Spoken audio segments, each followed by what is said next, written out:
Hello， 大家好，欢迎收看小百科太太。今天小编将跟大家分享一个健康食材，那就是这个虫草花。虫草花虽然没有冬虫草名贵，但同样有着多种功效。虫草花并不是冬虫夏草开的花，而是另一种真菌形成的特殊蘑菇。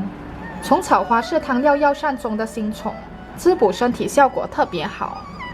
虫草花是一种药材，也是一种可吃的食材，具有食药两用的双重作用。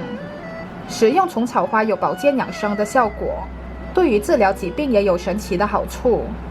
现在就一起来看看这个虫草花到底有哪些神奇好处呢？还有该怎么使用效果最好呢？功效一：止咳。虫草花性质平和，不寒不燥，具补肺止咳的功效，特别适合有鼻敏感及气管炎的人士服用。虫草花主治由肺肾两虚引起的咳嗽气促，可以平喘止咳。虫草花能止咳化痰，对于秋季容易干咳的人们，可以用虫草花来熬汤，能有效滋润喉咙，利于肺气肿和气管炎，对扩大支气管有显著的作用。功效二：调节人体内分泌系统。虫草花含有虫草素以及多种天然的营养成分，能够调节人体内分泌，还能提高女性卵巢功能，不仅能延缓女性衰老，还能推迟更年期的到来。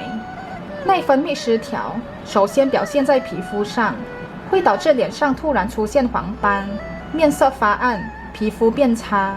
适量食用能调节人体内分泌系统的虫草花，有滋润肌肤和养颜防老的作用，尤其可慢慢消除内分泌失调所导致的黄褐斑。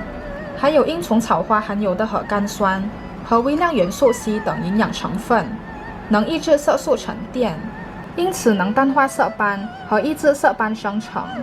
平时经常食用，能起到美白的作用。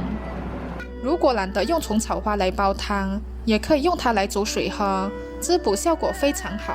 现在就一起来看看该怎么做吧。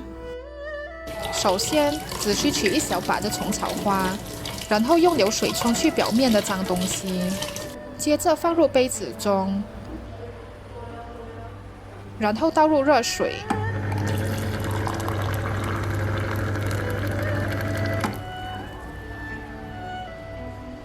液体出现橘黄色即可饮用。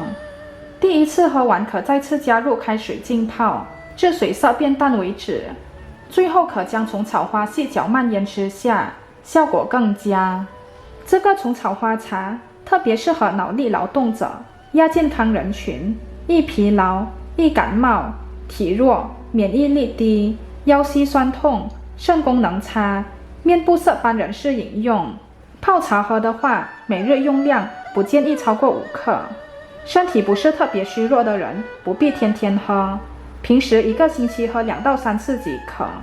如果大家觉得我的视频对大家有帮助的话，记得按赞还有订阅我哦，也记得按下小铃铛，才能在第一时间收到我的最新视频。谢谢大家的支持，拜拜。